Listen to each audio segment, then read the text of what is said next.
Hello and thank you for clicking on this Destiny 2 video.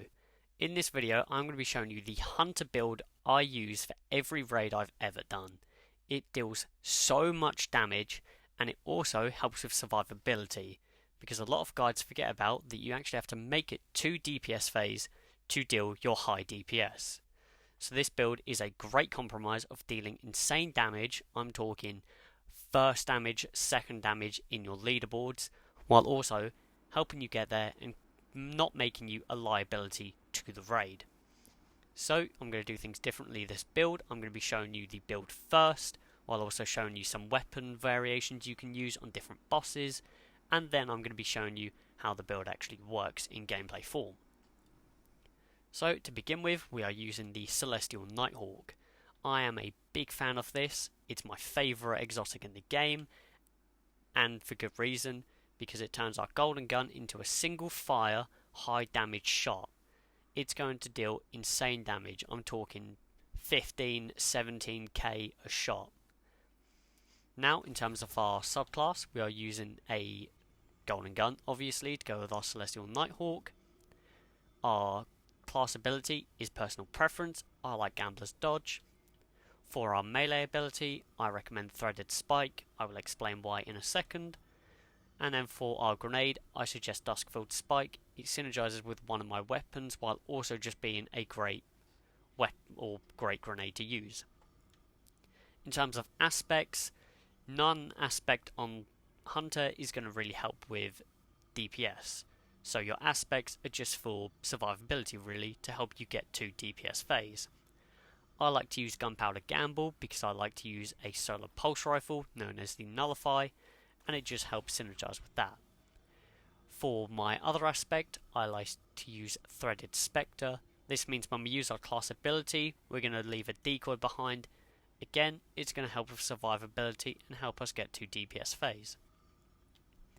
For our fragments, we have Facet of Dawn.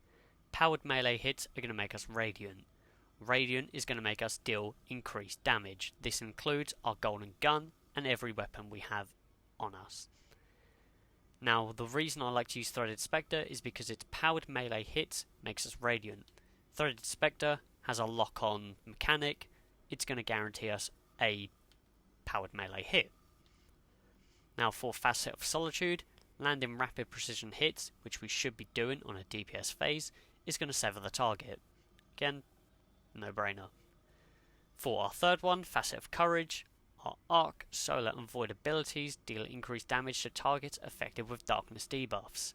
Well, we've got a darkness debuff grenade, and it's a solar build. This is a no-brainer. Facet of Protection, it's on every build, you're bored of hearing it. Facet of Purpose, this means we are going to get Restoration when we pick up Orsa Power because we are using the Golden Gun subclass. Again, it's going to help with survivability and not make people waste a revive token on picking us up, because we're going to be surviving the whole time.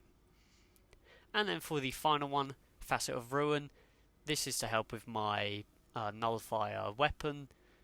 Just help me survive, clear ads, be a good boy.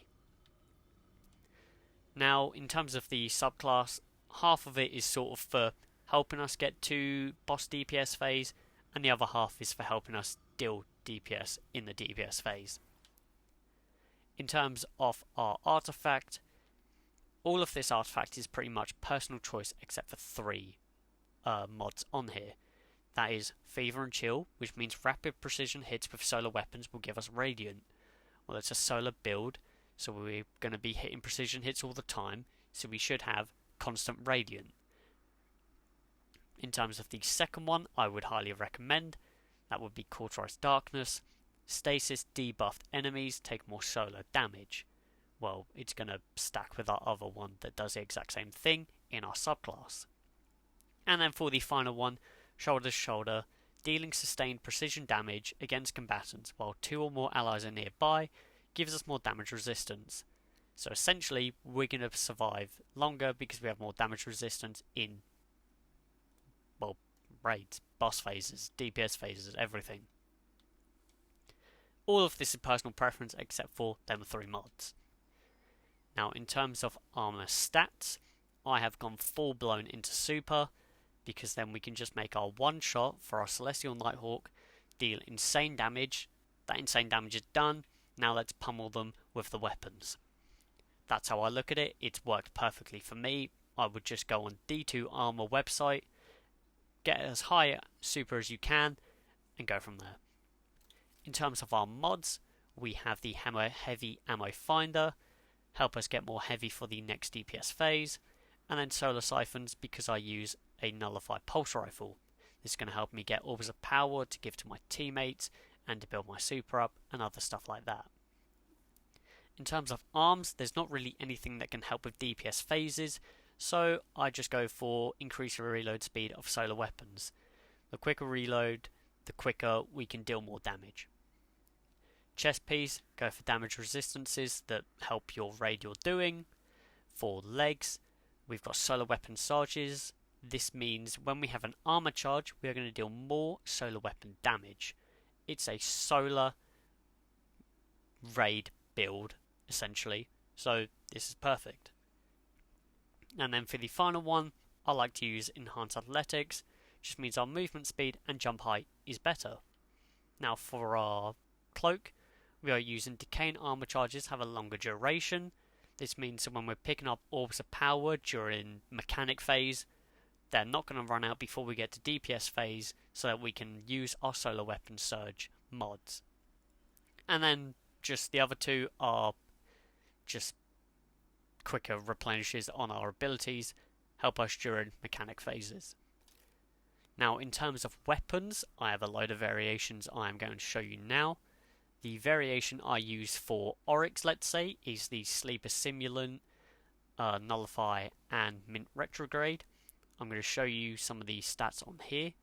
Elemental Honing is dealing unique elemental damage, grants a stacking bonus for this weapon. So that is why I use the Stasis Grenade, because that's one elemental damage. We have the Threaded Spike, that's a second elemental damage. We have our solar weapons, that's a third elemental damage. So we're going to have a ×3 stack to this elemental damage buff for our Mint Retrograde. It's not a god roll, but it's a pretty good roll and it deals good damage. So this is what I would use for a Oryx, or you could swap it out and use a solar rocket launcher such as the Apex Predator. Use a Steel Hunt that will buff with our Celestial Nighthawk, and you could rock this.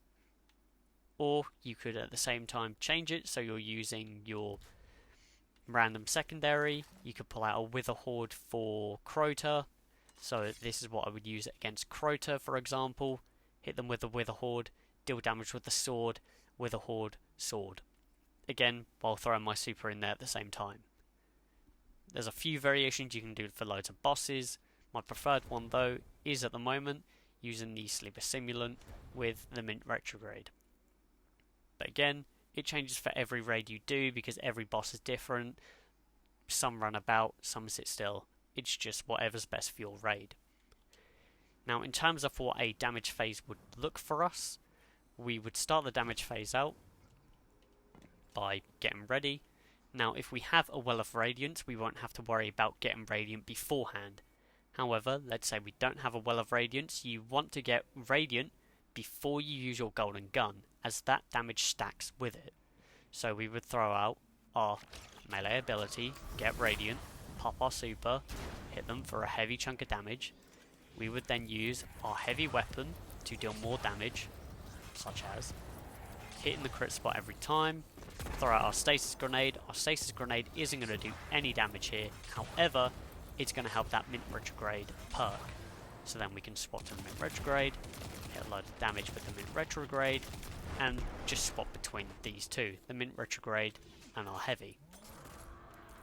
Again, it's going to deal insane damage. Don't take this as a perfect example because most bosses are going to have a big, nice crit spot for you to hit.